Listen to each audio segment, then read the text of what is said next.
कभी किसी दुकान तक पहुंचने से पहले, कभी किसी अलमारी में सजने से पहले, कभी किसी इंस्टाग्राम रील में वायरल होने से पहले, या फिर किसी रेड कारपेट पर रंग जमाने से पहले, ओडिशा का हैंडलूम कई छोटी छोटी जिंदगियां जीता है।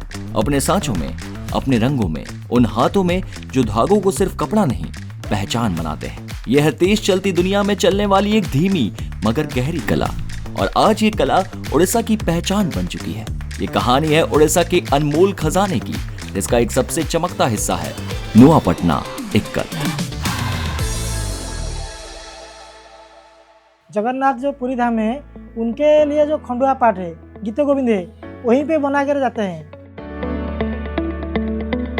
पहले हम रेहान को खरीदते हैं, इसको डिगोमिंग करते हैं, डिगोमिंग के बाद उसको स्पिनिंग करते हैं। स्पिनिंग के बाद धागों को पानी में भिगोया जाता है ताकि वह फूल सके। जब धागा पूरी तरह फूल जाता है तब साड़ी पर टाई एंड डाई की प्रक्रिया लागू की जाती है। 20 इंच का, क्या 70 इंच का, 50 इंच का, जितना हमारा साड़ी का लेंथ है उसी तरह के हम धड़ी बनाते हैं। उसके बाद हम टाई करते हैं।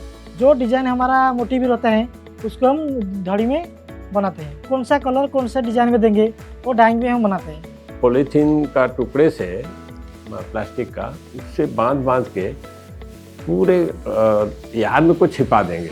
उस हिसाब से उसको ड्राई कर देंगे। उसके बाद उसको ड्राई पक्का कर देंगे एसिड वगैरह देके। उसके बाद उसको ड्राई करेंगे, सुखाएंगे। सूखने के बाद फिर उसको खोलेंगे। उसके बाद धागा डाला जाएगा, फिर उसे ठीक से खींचकर बॉबिन बनाया जाएगा। हल्का सा भिगोने के बाद बबुनाई के लिए तैयार हो जाएगा। यहाँ की बांध कला पश्चिम ओडिशा के इक्कत परंपरा से बिल्कुल अलग है। Odisha is literally a vocabulary full of weaves because every other region has a different kind of weave which people do. Odisha में बोमकाई, खंडवा, पासापल्ली जैसे कई खूबसूरत हैंडलूम्स मौजूद हैं। एक दिन में एक साड़ी नहीं बन पाएगा। बड़ा बड़ा मोटिव आएगा तो पूरा फाइन काम आएगा, वो तो 1 महीना या 2 महीना भी लग जाता है एक साड़ी बनाने के लिए। नुआपटना की सबसे बड़ी चुनौती है बाजार में मशीन प्रिंटेड इक्कत की बाढ़, जिसने असली बांध कला की पहचान को कमजोर कर दिया है। आजकल जो पावरलूम चल रहे हैं बहुत बड़ी मात्रा में कपड़ा बना रहे हैं और हमारी तुलना में कहीं ज्यादा सप्लाई कर रहे हैं। जो युवा पढ़े लिखे हैं बाहर जाकर कंपनियों में काम करने का फैसला कर रहे हैं ताकि पैसा कमा सके।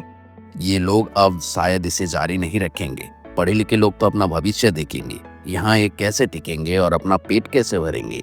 फिर भी कई परिवार आज भी इस परंपरा को धागे में सांस की तरह जिंदा रखे हुए हैं। ओडीओपी के तहत नुआपटना इक्कत को फिर से नई पहचान मिली है।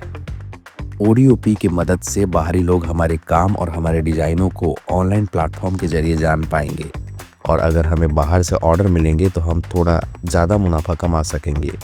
बोयानिका, नुआपटना इक्कत हैंडलूम पार्क और कई कोऑपरेटिव सोसाइटीज कारीगरों को मॉडर्न टूल्स और मार्केट लिंक प्रदान कर रही हैं। पहली बार कपड़ा क्षेत्र की मशीनरी, कच्चे माल और कई अन्य टेक्सटाइल इनपुट्स पर जीएसटी को 12 से 18% से घटाकर सिर्फ 5% कर दिया गया है।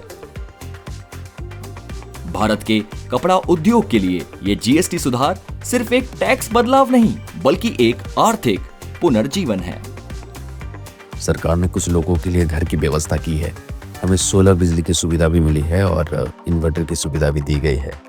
जीआई मिलने से ये बेनिफिट है कि उनके जो प्रोडक्ट है उसे ये पता चलता है कि ये प्रोडक्ट आपको अगर लेना है तो उसी ज्योग्राफिकल लोकेशन में आपको जाना पड़ेगा। वो प्रोडक्ट कहीं और नहीं मिल पाएगा। तो इससे बेनिफिट ये होता है कि आपको जो प्राइस पॉइंट है उसमें काफ़ी वृद्धि मिलती है और बुनकरों को इसका सीधा सीधा फायदा होता है।